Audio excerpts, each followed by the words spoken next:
Hello everyone, a warm welcome to new YouTube video. I hope you are all fine and safe, and in this video I am gonna share with you another latest cue card topic from September to December list. Describe an object you find particularly beautiful.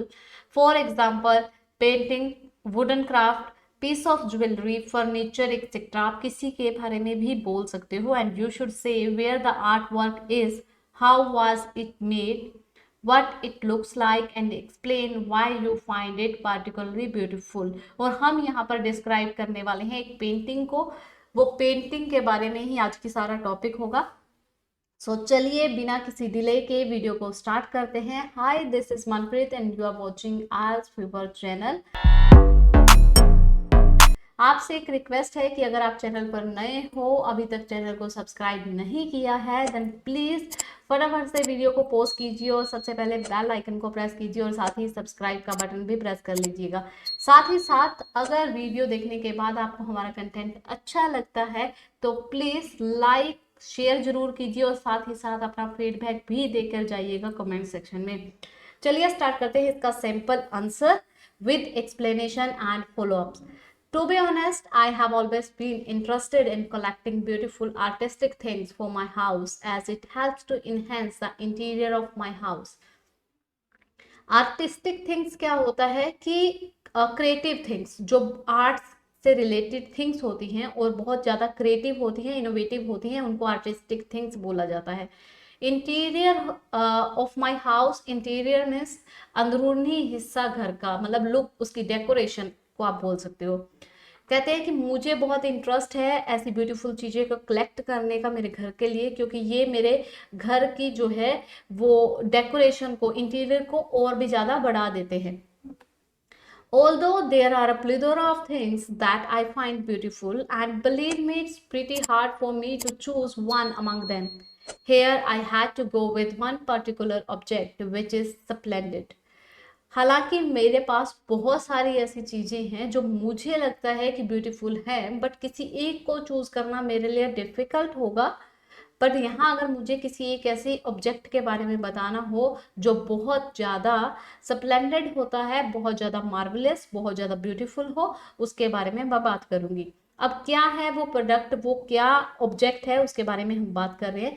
This object is a painting of a young mother carrying a baby. एक painting है young mother की जिसने baby को carry hold किया हुआ है. I vividly remember about 3 years ago when we were expecting and celebrating our baby shower. मुझे अच्छी तरह से याद है कि 3 साल पहले जब हम एक्सपेक्ट कर रहे थे पेरेंट्स हुड को, उस टाइम पर हमने बेबी शावर जो है वो सेलिब्रेट किया था. And we received great blessing and precious presents from our near and dear ones. उस टाइम हमें बहुत सी ब्लेसिंग भी रिसीव हुई और बहुत सारे प्रेजेंट्स भी रिसीव हुए अपने चाहने वालों की तरफ से. One of my friends gave this beautiful painting to me on a special occasion. मेरे एक फ्रेंड ने मुझे ये पेंटिंग जो है गिफ्ट की थी उस टाइम स्पेशल ओकेजन पे. After seeing this I had mixed feeling. इसको देखने के बाद मेरे अंदर जो है मिक्स्ड फीलिंग थी. Generally speaking I was top of the world and a bit emotional too at the same time because that was a precious gift for me. उस टाइम पे मैं जो है टॉप ऑफ द वर्ल्ड अपने आप को बहुत खुश भी महसूस कर रही थी और इमोशनल भी एक सेम टाइम पर, बिकॉज ये मेरे लिए बहुत ही प्रीशियस गिफ्ट था, बहुत ही अद्भुत गिफ्ट था. I must say that immediately after seeing this painting I hung it on the front wall of my room and I still have it. सच पूछो तो उसको देखने के बाद पेंटिंग को मैंने उसे अपनी दीवार पर, अपने कमरे की फ्रंट दीवार पर टांग दिया और वो पेंटिंग अभी तक मेरे पास है.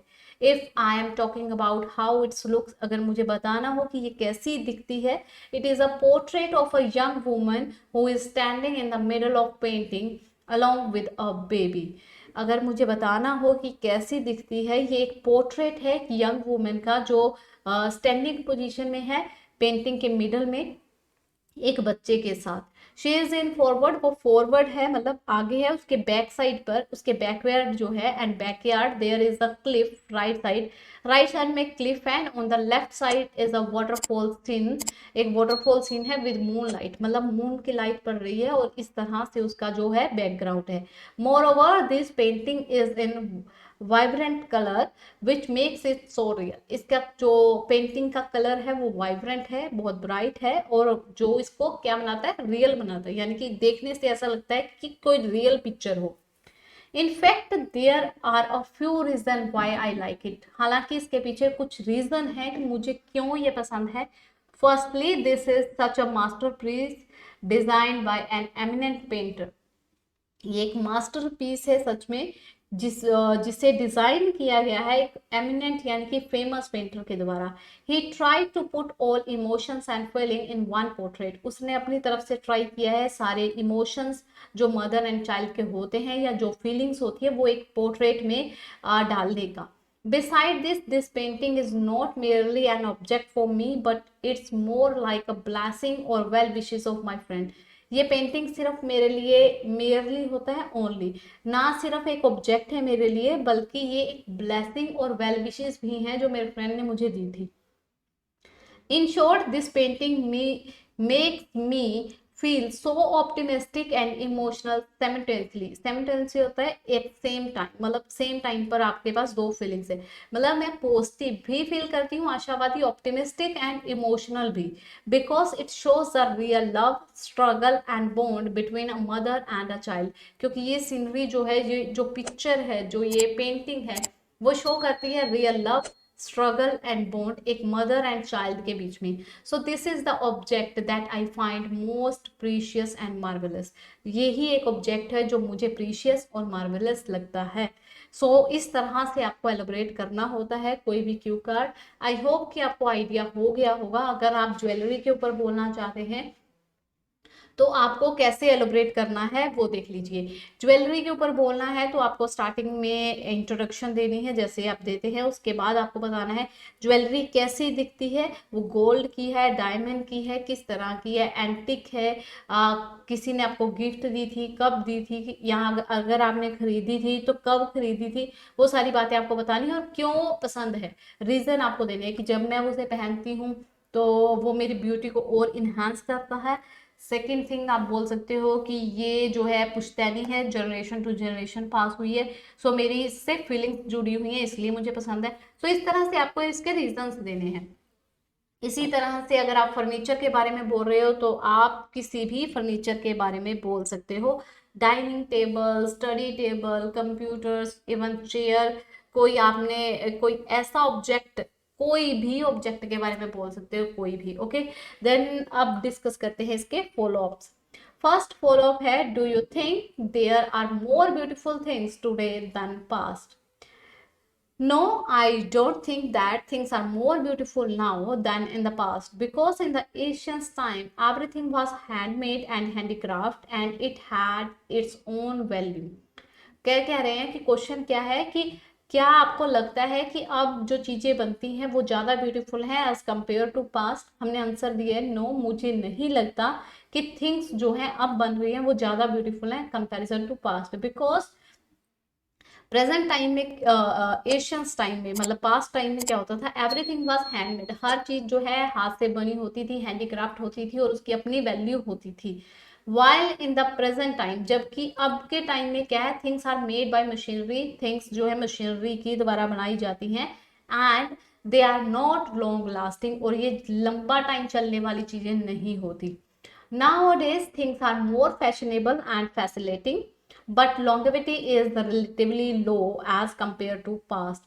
अगर थिंग्स जो हैं वो फैशनेबल जरूर हैं, उन्हें फैशन के अकॉर्डिंग बनाया जाता है, फैसिनेटिंग भी हैं, बट जो लॉन्गेविटी यानी कि उनकी जो लेंथ है, मतलब जो हम पुरानी एंटिक चीज़ों को देखें वो जनरेशन टू जनरेशन पास होती थी और वो बच भी जाती थी, बट अगर हम प्रेजेंट की चीज़ों की बात करें वो नहीं है। In short, things have become more precious, beautiful and artistic in the past year. जो things हैं, जो चीजें हैं वो past time में बहुत ज़्यादा precious होती थी, beautiful होती थी and artistic यानी कि creative होती थी। एंड नेक्स्ट क्वेश्चन है, do you think there are many scenic sports in India or are there many more in other countries? आपको क्या लगता है कि यहाँ पर सैनिक स्पोर्ट्स इंडिया में ज़्यादा है या अदर कंट्रीज में आपको लगता है कि ज़्यादा है? तो आपको आंसर देना है इसका। आप यस में भी दे सकते हैं, नो में भी। हमने यहाँ पर आंसर रेडी किया है yes, undoubtedly India is a Divers country. कोई शक नहीं है, इसमें कोई संदेह नहीं है कि इंडिया एक डिवर्स कंट्री है and we can easily enjoy the breath taking pictures and एक view of mountain, river, cliff, beaches and many more. हम यहाँ पर जो है बहुत से ऐसे पिक्चर सैनिक व्यूज जो हैं वो इंजॉय कर सकते हैं, चाहे वो माउंटेन से रिलेटेड हो, रिवर, क्लिफ, बीचेस से, या इसके अलावा भी। To add to it, India has rich culture and heritage. India के पास जो है कल्चर और हेरिटेज जो है वो उसमें रिच है and making it unique and different from other country. और यही चीज जो है उसे यूनिक एंड डिफरेंट बनाती है अदर कंट्रीज से। कंपेयर्ड विद फॉरेन कंट्रीज, अगर हम कंपैरिजन करें फॉरेन कंट्रीज के साथ या अदर कंट्रीज के साथ, India has more natural and mesmerising scenic places या स्पोर्ट्स। इंडिया के पास बहुत सारे natural and mesmerising scenic places हैं। In contrast in other countries some artificial places also look beautiful. जबकि दूसरी कंट्रीज में भी कुछ आर्टिफिशियल या फिर आप बोल सकते हो मैन मेड प्लेसेस ऐसे हैं जो ब्यूटीफुल लगते हैं। इन शॉर्ट, इन इंडिया, अगर शॉर्टली बात की जाए या ओवरऑल आप भी आप इसकी जगह यूज कर सकते हो, overall in India we can enjoy a variety, हम वैरायटी एंजॉय कर सकते हैं। फॉर एग्जाम्पल के तौर पे, from scorching desert to chilly hill station, मतलब रेगिस्तान से लेकर हिमाचल की वादियों तक हम जो है वो एक इंडिया में एक्सप्लोर कर सकते हैं, एंजॉय कर सकते हैं, वैरायटी देख सकते हैं। सो ये था आज का Q card with follow ups और इसके साथ हमने आज की है एक्सप्लेनेशन। आपको आज की वीडियो कैसी लगी कमेंट सेक्शन में जरूर बताइएगा और साथ ही ये भी बताइए कि अगले किस क्यू कार्ड पर आपको वीडियो चाहिए या किस मॉड्यूल के लिए आपको वीडियो चाहिए। Thank you for watching this video. Like share जरूर कर दीजिएगा। अभी तक सब्सक्राइब नहीं किया है तो सब्सक्राइब करके जाइएगा और साथ ही बेल आइकन को प्रेस कर लीजिए मोर अपडेट्स के लिए। Thank you for watching, keep supporting.